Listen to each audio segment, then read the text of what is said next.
Nikki Haley, through her campaign manager, has finally decided to go after Donald Trump and Ron DeSantis, who still hasn't announced that he plans to run for president, although he's expected to very soon. Now, Nikki Haley did not directly go after Donald Trump, but her campaign manager, Betsy Ankney, decided to do so. And so she wrote in a donor memo released yesterday, quote, "Donald Trump had a pretty good Q1 if you count being indicted as good." So Q1, first quarter, absolutely love it. But there was more. She claims like, look, we don't like this politicized prosecution, okay? The sensationalized partisan prosecution in Manhattan understandably made Republicans more sympathetic to the former president. It is an outrageous prosecutorial abuse. Still, it's increasingly clear that Trump's candidacy is more consumed by the grievances of the past and the promise of more drama in the future rather than a forward-looking vision for the American people. I like it, I like it. It's a beginning, but I think it's still very mild. It's slightly kicking to the side, whatever the hell that means. I don't kick to the side, I kick forward. Yeah, that makes no sense. Okay. I think she realized after many people dunked on her for that line that no, you're running in a Republican primary. What do you mean you're not gonna kick to the side? You gotta win the primary first. I think she's realized. Bernie Sanders? Okay. No, come on, relax. Okay, well, look, I love Bernie, but he should have kicked to the side during the primaries. Anyways, back to the Republicans. So you think you're gonna win with this? No.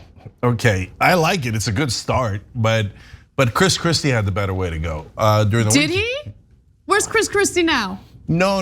I don't mean in 2016 where he humiliated himself. Oh, you mean what now? Yeah, over the weekend. Look, let me tell you his line.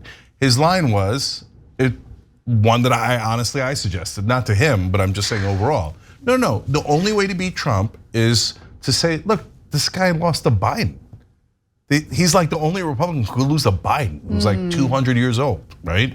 Like we could all beat him. We could all beat him super easy. It's a big lie. Yeah, except Trump, right? Trump's the guy who lost to Biden. That's a good point. And the reason why that's persuasive potentially is because people go, oh yeah, Republican voters go, oh yeah, Biden sucks. Oh man, Trump lost to him. We're risking it if we go with Trump. Now, that presumes that Republicans are mentally stable, because remember, half of them think that Trump actually won and that Biden stole it with undocumented immigrants and fraud and all that stuff, and then launched a riot against himself. So those guys you're never gonna convince, right? Because they'll say, what do you mean? Trump beat him by 400 million votes, right? But for the half that are convincible, and there is some percentage, we saw it in Georgia, we saw it in the Senate elections in 2022, I can see them going, yeah, I don't wanna lose to Biden again.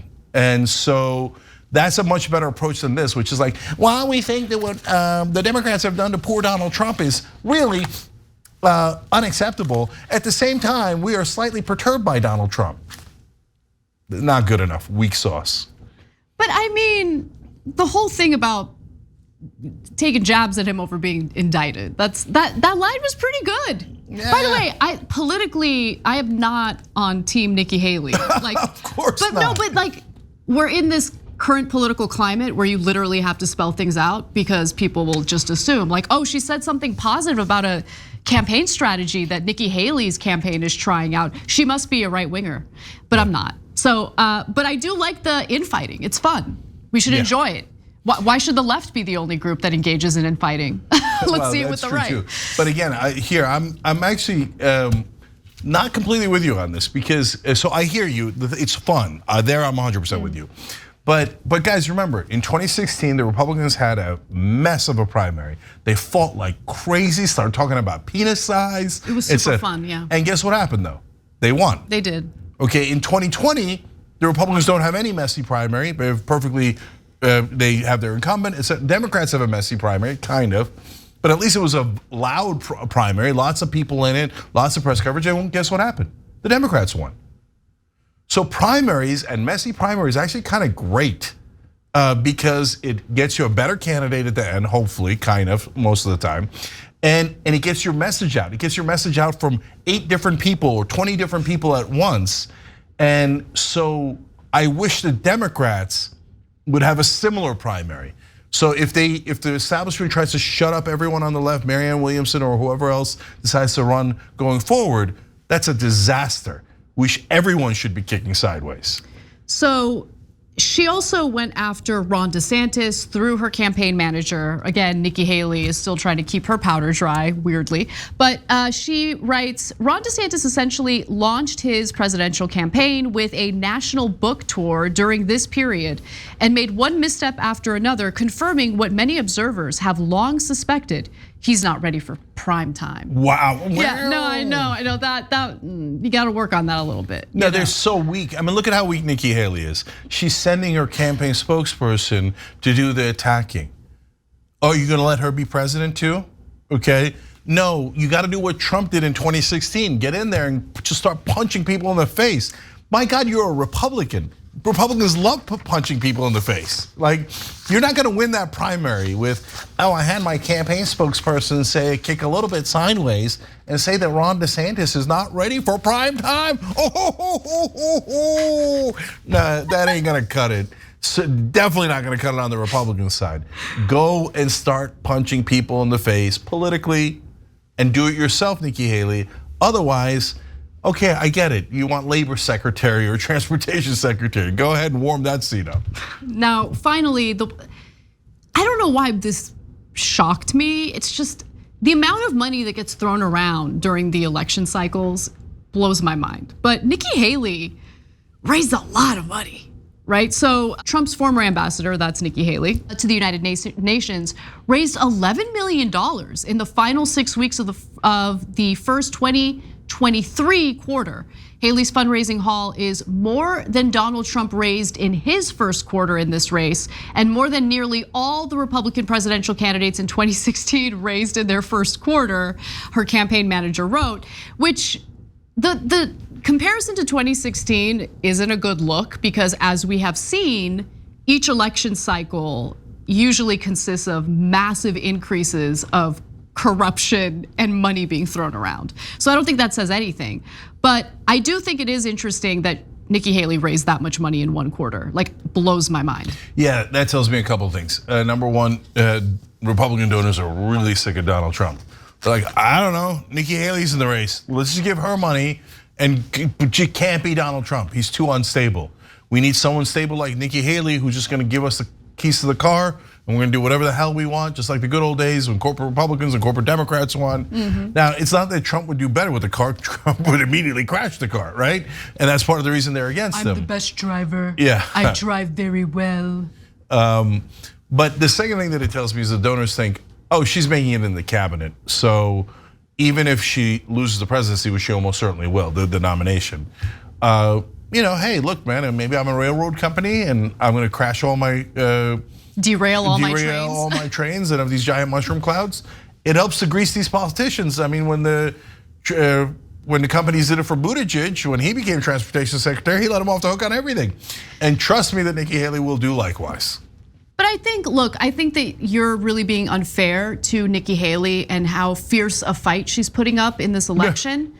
And you're gonna see how fierce that fight is in the next video.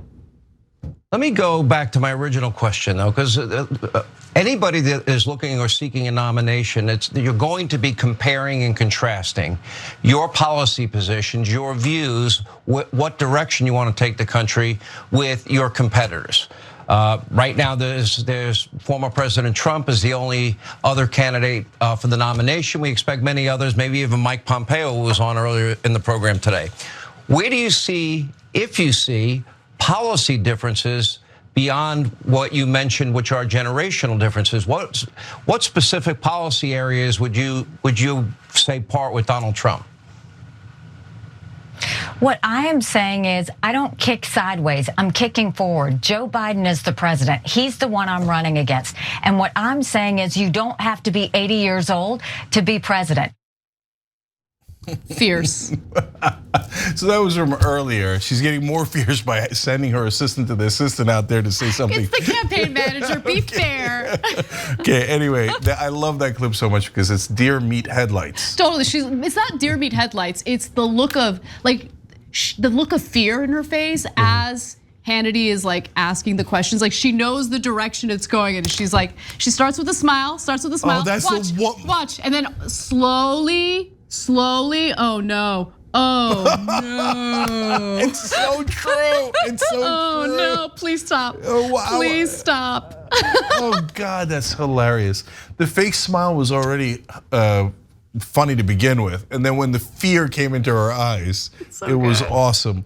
But look, we're the fairest show in America. That's the first good question Sean Hannity's ever asked. Hey, what's the policy difference between you and Trump? Pretty good question. And of course, she didn't answer. Thanks for watching The Young Turks. Really appreciate it. Another way to show support is through YouTube memberships. You'll get to interact with us more. There's live chat emojis, badges. You've got emojis of me, Anna, John, JR. So those are super fun. But you also get playback of our exclusive member-only shows and specials right after they air. So all of that, all you gotta do is click that join button right underneath the video. Thank you.